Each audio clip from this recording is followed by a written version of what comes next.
เบิ่งก็เด้อแป๊บนึงเรียบร้อยพี่น้องเอ้ยโอ้ยเกือบแล้วนี่ลงตัวนี้ก็คือเก่าแล้วยังไปเอาทายคนได้แม่คนได้ลูกบ้านนี่คือนอนอูน้ำกัน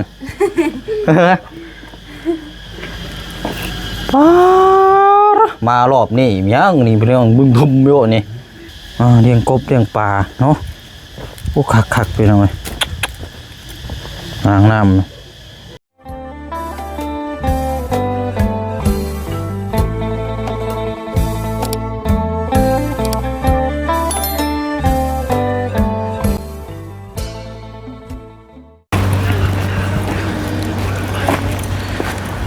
แดดฮ้อนผ้าพลกระตกแป๊บเดียวเนาะตกกระตกโบเฮิงพี่น้องเลย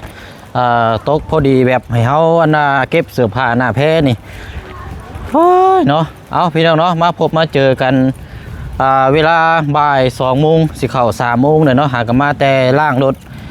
ยูเซโปนเนาะพอดีว่าทางแพทย์เฮานี่เพิ่นอยากได้รูปไหมเพราะว่าถ่ายรูปเมื่อวานนี่บ่ผ่านบ่ซั่นทั้งบักหลายเพิ่นก้มหน้าเฮ็ดเตเซสิพี่น้องบ่ได้บ่ซั่นเนาะมื้อนี้เด้อสิขอถ่ายรูปไหมมื้อนี้พี่น้องเนาะเพราะว่าคือว่าในพี่น้องในการเดินทางเฮาเข้าข้ามต่างประเทศนี่เฮาสิเฮ็ดรูปแบบอันนี้นี่มันบ่ได้เลยพี่น้องเนาะเพราะฉะนั้นก็ทางแพทย์เพิ่นก็ได้ให้ถ่ายไหมบัดนี้พี่น้องเนาะก็ได้กลับเข้ามาล้วนแน่โทรมานำอยู่เนาะพี่น้องเนาะเอากราบทักทายสบายดีและสวัสดีพ่อแม่พี่น้องเบิดสุขุสุคนนะพี่น้องเด้อเนาะพบเจอกันอีกคือเก่าคือเดิมพี่น้องเนาะป้าเนาะแดดฮ้อนพี่น้องเอ้ยมื้อนี้บ่ได้เดินทางมื้อนี้พี่น้องเนาะเพราะว่าคือเฮาแจ้งไปมื้อเช้านี่แหละทางแพทย์เพิ่นมีเคสหนึ่งอยู่เมืองวิระก็เลยอยากเดินทางไปพร้อมกันเป็นเที่ยวเดียวเลยว่าซั่นมื้ออื่นเช้ามื้อนี้ก็วันเสาร์วันที่18แน่และมื้ออื่นก็19วันอาทิตย์เนาะเอาอยู่ดีมีแห้งสบายดีให้สบายดีเป็นนี่ไรเนาะมันไกลๆนั่นเลยนะคลายแนวบ่มันแดดเป็นยังไงแบบมันออกหน้าไหนหลายเติบแต่ว่ายังย่างบ่ได้เท่านั้นแหละกินแล้วบ่ข้าวน้ำกินแล้วกินหน่อไม้กินหน่อไม้เนาะกินหน่อไม้คือกันเฮากับหน่อไม้ซื้อน้ำน้องเพิ่นเมื่อวานนี่แหละเอาแล้วมื้อนี้น่ะบ่ได้ไปมื้อนี้น่ะเป็นยังแต่ว่ารอบเช้าวันจันทร์เนาะบอกเจ้าแล้วบ่ยังจะว่าโอ้ยเข้าอยากเข้าไปโอ้เฮาว่าเข้าค่าวิคือกันยังหลายบ่แม่นคือวันจันทร์ลงมาพี่เราบ่ได้บอกเจ้าบ่ยังบ่ได้ไปเอาแล้ววันจันทร์นี่มื้อยันเข้ามาอื่นแล้วเอาป่ะบ่คันว่าคือมันบ่มีการเคลื่อนไหวนี่จังใดก็ไปตอนเช้าอยู่แล้วบ่ต้องย่านหรอกจังใดก็ได้ไปอยู่แล้วคือมื้อนี้นั่นทางแพทย์เพิ่นโทรมาแต่เมื่อคืนนี้โทรมาแหละเพิ่นว่ามันมีเคสที่ว่าอยู่วิระเนาะยังแบบก็เจ้าก็ไปผ่าตัดคือกันไปตัดไปเวียนเลยคือกันแม่นไปมงเดียวกันไปพร้อมกันนั่นแหละไปพร้อมกันเพราะว่ามันจังบ่เสียเที่ยวไปบ่เสียเที่ยวเพราะว่าไปมานี่มันไกลเด้กระบวกน้ำมันกับมันแพงแน่ช่วงนี้กะซอยๆกันเนาะโดยก็ได้ไปพร้อมกันตามเพิ่นแจ้งมาคือน้องว่าโอ้3 ชั่วโมงเลยครับอันนั้นน่ะว่าเสียเวลาก็เลยว่ามื้ออื่นหั่นละแต่ชุมเฮาไปน้ำบื้นตามหลังไปก็จักเบิ่งก่อนนี่จักสิได้นอนบ่หรือว่าสิได้ตีกลับอันนี้เบิ่งตัวจริงนำกันอีกเทื่อนึงว่านํกันอีกเทื่อนึงนั่นแหละบ่เตียงลงเราบ่ได้แว่ครับน่ะบ่เตียงบ่ได้แว่ลงมาเอาแล้วว่ายันมีคนเจ็บไข้อุ่นน่ะว่ายันก็ไปจอกก็เจ้าบ่ได้ไปแต่เฮาก็เลยคาติดงานเวียกอยู่บ้านซะแล้วมื้อเช้านี่ผูกแขนคนน้อยก็ได้บ่ได้ลงมาเฮาลงมาเลยเฮานึกว่าบ่จันทร์เราลงมาแต่เช้าเราบ่ได้บอกเมาเล่นมาบอกเจ้าเนาะโอ้ยเนาะพี่น้องบ่เป็นหยังหรอกเนาะบื้นจังว่ากันเนาะมีแต่ว่าเอาตามนั้นแล้วเฮาสิถ่ายรูปใหม่เด้อเมื่อวานนี่มันบ่ได้เมื่อวานนี่แต่ว่าเจ้านั้นได้อยู่เฮาถ่ายให้เมื่อวานนี่แล้วเพิ่งยังบ่ได้เนาะบ่เราก้มหน้าต้องให้ยืนหน้าแบบนี้นิ่งๆแบบนี้เด้อเอาเจ้ามาพี่ก่อนเจ้าน่ะเฮาสิถ่ายก่อนโอเคเอา เจ้านั่นได้อยู่นี่ไป1 2 3เดี๋ยวไปเบิ่งเด้อกดใหม่อีกบัตรหนึง1 2โอเคบัตรนี้ใช้รูปมาเยอะเงี้ยงยันเอาเด้อเพราะว่าเมื่อวานนี่เราก้มไปซี่แล้วมันบ่เห็นนะบาดนี่เงี้ยงเจ้ากองเงี้ยงจุกองเนี่ยบนกองเยอะนี่กว่าจะเวลา1 ปากนั่งเอาเข้าลงนี่ได้นิดนึงบ่เอาลงเข้านี่บ่เอาลงแปลว่าอย่าโตได้ในตะกี้ไหนเอาเอียงนิดนึงหั่นนะได้บ่ในไม่ตั้งอยู่ไหนน่ะบ่มันบังน่ะเด้มันบ่ผ่านอันกระตังอันไหนฮะมันยิงเยอะได้ดิกันเนี่ยโอเคเอามองกล้องเด้อยิงกล้องไอ้กล้อง1 2 3เอาบ่ได้บาทนี้เช่ารถบาทนี่เป็นน้ำกล้องเคยเองได้ประเดี๋ยวแต่กันได้เลยเอาแล้วบาทนี้คำบ่ได้นี่แสดงว่าเป็นน้ำโทรศัพท์ก่อนนี่แหละยอมแล้วซื้อโทรศัพท์ใหม่เท่านั้นแหละบาทนี้เอาละพี่น้อยจะก็ไปฉอนรอท้าเมื่อยท้าเราไปทำไปพอแล้วไปหากินก็ไปฉอนอยู่น้องเจ้ามันแห้งแล้วแล้วอันน่ะเขานี่ยังอันนี้อยู่เนาะโดยนี่มันแบบแล้วเห็นบ่มันลงมันแห้งเลยได้อันนี้ลงหลายอยู่นึงเนาะคนก็กินข้าวเนี่ยก็คล้ายๆเนี่ยอาบน้ำอาบในตลอดอาบบ่ให้มันเหงาแม่นั่นแหละมันบ่อาบน้ำเลยมีแต่อยากนอนก็นอนบ่ได้นอนแล้วมันเมื่อยยิ่งนอนยิ่งเมื่อยมันบ่ได้เฮ็ดเวียกหยังกระเตกและร่างกายเฮาบ่ได้ย่างทำงานบ่ได้เนี่ยทรมานเลยนอนยิ่งเมื่อยเลยเบิ่งหมู่แช่ๆมันนั่งกินไปเบิ่งตัวเองก็บ่จุงมกจังไงมันออกแต่พุ่นมันอย่าเพิ่งอย่าลุกไปย่างบ่ได้เป็นหมู่คู่วัดไปเล่นเนาะแล้วเดี๋ยวก็เศร้าเดี๋ยวก็หายหรอกเนาะนั่นแหละอดเอาบักเพียงนี่แหละซอยเนาะลูกหลานมันนี่แหละแย่งกันน่ะมีแต่ว่ากะมื้ออื่นเนาะมื้อนี่แน่นอนอยู่แล้วมื้อนี่เจ้าเตรียมไว้เลยเสื้อผ้าหน้าแพรอาบน้ำอาบในให้สะอาดสะอ้านไปน้ำกัน2 คนนี่แหละเดินทางแต่เช้าเนี่ยเพราะว่าเขาไปฮอดไวเท่าไรยิ่งดี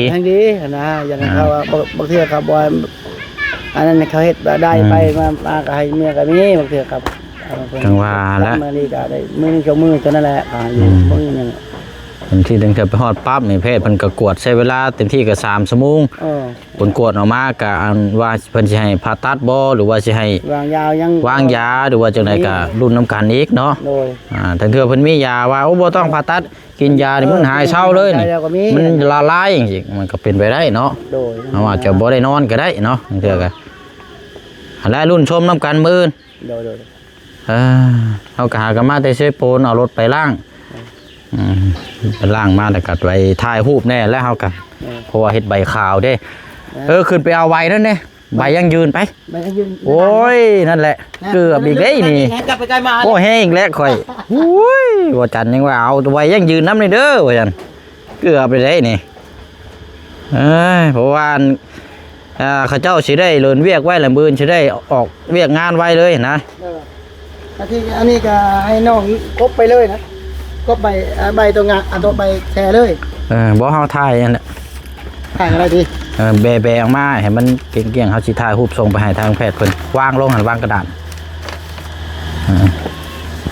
มันคือยับแท้เบิ่งก็เด้อแป๊บนึงเรียบร้อยพี่น้อยโอ้ยเกือบแล้วนี่ลงตัวนี้คือเก่าแล้วยังไปเอาถ่ายคือเก่า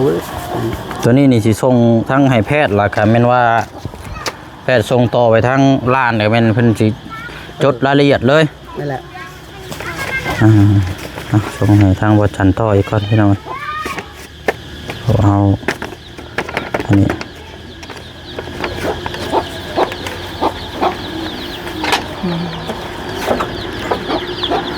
ได้บ่ได้ก็จังว่ากันอยู่นี่อีกจังน้อยก่อนเราก็สดใสอยู่นี่พี่น้องคนแถวเวลาคนเราเทิงเลยคนเราลุ่มบ่ตอนจะแม่เราเทิงไงกันบ่แม่ตัวนี้ละกัน เอาโอเคแล้วซะเนาะ โดยเอา แล้วจังว่ากันได้เด้อมื้ออื่นเด้อเวลาที่เฮาแจ้งเมื่อวานนี่เด้อ โดย กะเกียมไว้ จะหลาย ไปเอาละอยู่ดีมีแฮง โดยแล้วมันก็ดีใจนิดนึงอ่ะ เออ เฮางานมันก็เฮาคิดเลย นี่แหละบาดนี้เนาะ ตะกี้อันนี้ก็นักตัวนี้โอ้ยทำตัวนั้นครับว่า แล้วมันแบบมันมีแต่อย่างเดียวซื่อๆหรอกเนาะ เดี๋ยวจะ เด้อเอาเดี๋ยวย่างไปเพื่อนน้องกระทิ้งก่อน โดย ย่างไปเบิ่งห้องน้ำห้องในเฮือนซานแล้วก่อนตั้งแต่เพิ่นได้เฮือนซานหลังใหม่นี่ยังบ่ทันได้ไปเยี่ยมยามพี่น้องตั้งแต่ลูกคนที่2เนาะกันสิว่ากับลูกคนที่2มาเดี๋ยวเลยเฮือนหลังใหม่เลยโอ้ยคักเลยพี่น้องเนาะนะเนาะเดี๋ยวไปเยี่ยมยามทำข่าวก่อนทั้งน้องงามงามห้องในเนาะเฮือนซานลานแป้นขึ้นเลยพี่น้อยเนาะตกว่าพอเย็นเนี่ยจะง่อยนี่เนาะเป็นยังไงอันนี้เนาะ มันฮ้อนเนี่ย สบายดีเอ้ย สบายดี ยังโสดอยู่บ่เดี๋ยวนี้นะฮะยังโสดอยู่บ่ยังบ่ได้มีครอบครัวบ่ บอ ยังอยู่เนาะได้พี่น้องคือว่าอะไรกันว่ามีก็คือว่าแล้วมันเมื่อยเนาะใครกูเก่ากับใครอยู่ดอกเนาะเอาแบมาเบิ่งทางกันเฮือนงามก่อนบ่ได้ผ่านไปผ่านมาแต่บ่มีเวลาเข้ามาป้าเนาะหัวกำแพงง้อมกับแท้นี่โอ้คือบ่นั่นบัดนี้เนาะเลี้ยงเป็ดเลี้ยงไก่นี่สบายเด้นี่โอ้เนาะคักดีนี่พี่น้องเอาคนไหนแม่คนไหนลูกบ้านนี่คือนอนอูน้ำกัน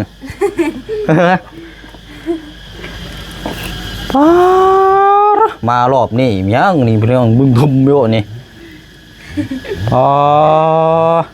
หุ่นเดือดตาน้อยเบิ่งอีกจักเดือนแล้วก่อนน้องฮัง 3 เดือนเดี๋ยวเอาบ่ได้มาพ่อนานสบายดีทั้งพี่น้องเนาะสะอาดแล้วนี่เลยพื้นเทแบบนี้แหละเนาะโอ้ถ้าบ่มีขี้ไก่นี่มันเต็มเด้นี่เนาะทำมาเบิ่งข้างหลังก่อนพี่น้องเนาะคือว่ามีบ่อปลาบ่อน้ำนี่เนื้อที่นี่หม่องปลูกผักปลูกมีโอ้ยเนาะสำสิกินพี่น้องเอ้ยอันนี้บ่อปลาอันนี้เนาะ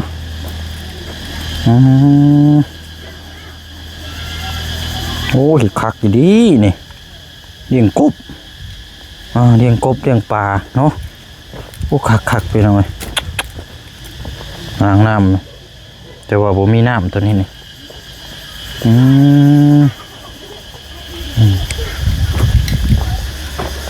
เรือนเราก็ถือว่าแอมพาเนาะแล้ววันนี้พี่น้อยเนาะก็ถือว่าได้ลูกคนที่2ก็ได้เฮือนซานหลังใหม่เนาะเติมห้องน้ำห้องในเบิ่งพี่น้องแม่นบ่เลยเนาะมีบ่อปลาน้ำอีกถือว่ามีอาชีพหลักในครอบครัว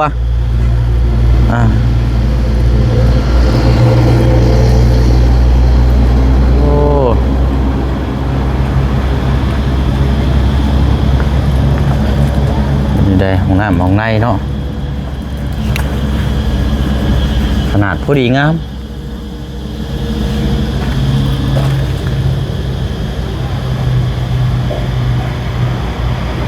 งามห้องในมี2ห้องอันนี้เนาะนี่ห้องน้ำไผชะนี่ห้องพ่อปู่ว่านี่นะห้องพ่อปู่อันนี้เนาะข้ากระตายไปแล้วนี่โอ้ยสะอาดคือแบบนี้ปัดกวดมันเกลี้ยงก้อยโอ้บุคักแต่ระเบียงแล้วตัวนี้แหละนี่เนาะอันนี้ระวังแต่ตัวนี้แหละใช่แล้วว่าเสือใช้กระรองกระทิงได้จะไปใช้ผัวเจ้าเห็ดเวียกยังล่ะตัวสร้างโอ้เป็นสร้างเลยนี่เนาะเห็ดอยู่ใช้ก็ อยู่ผู้ดีนะบนดาน อยู่ชายมือนั่นบ่ อืม เดี๋ยวตอนแรกก็มานอนอยู่พี่เนาะ โดย เออแป๊บเดียวนี่เนาะนี่ก็3 เดือนเลยโอ้ยเนาะกักแล้วบาดนี้พี่น้อง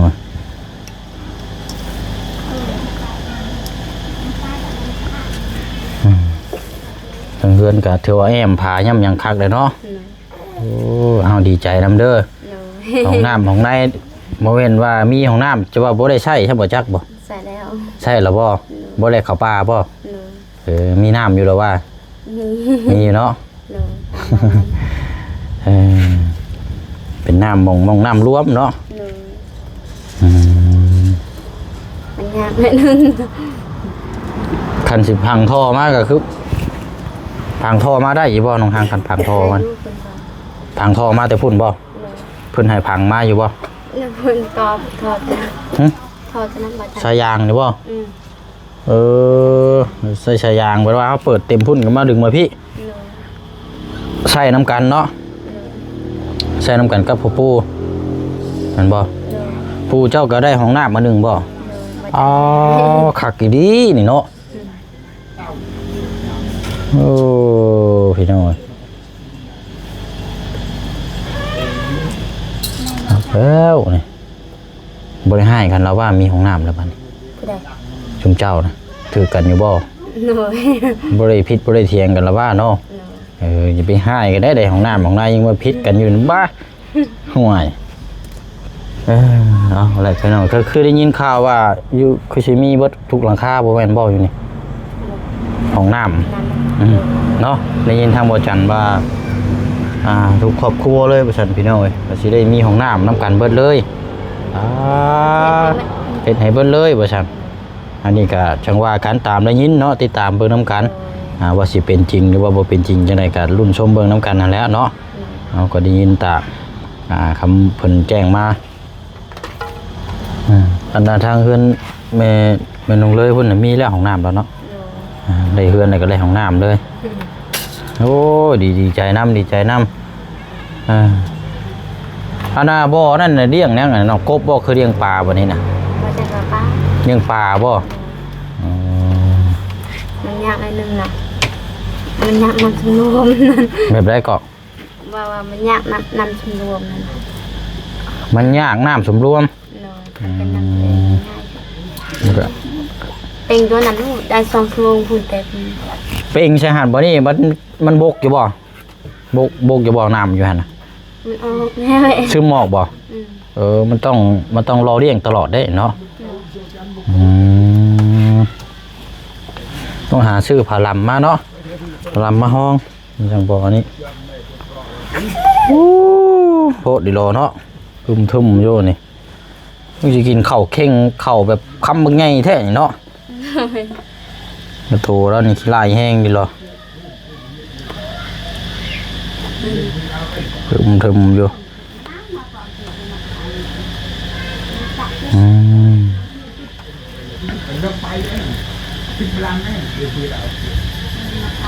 อะไรเนาะว่ากันบริอันนี้มาเยี่ยมมายามเบิ่งมาถ่ายรูปมาทางอนาน้องเพิ่งพอมื่นสิได้พาไปเวียนมื่นพาไปผ่าตัดเลยเวกเข้ามาอีกรอบหนึ่งน้องโชคบ่ เนาะ อันนี้เด้อชื่อยังเพิ่นนี่ วิจัย วิชัยโชควิชัยเนาะโอ้เข้ากันดีเนาะ ดีวิจัย โชคดีวิชัย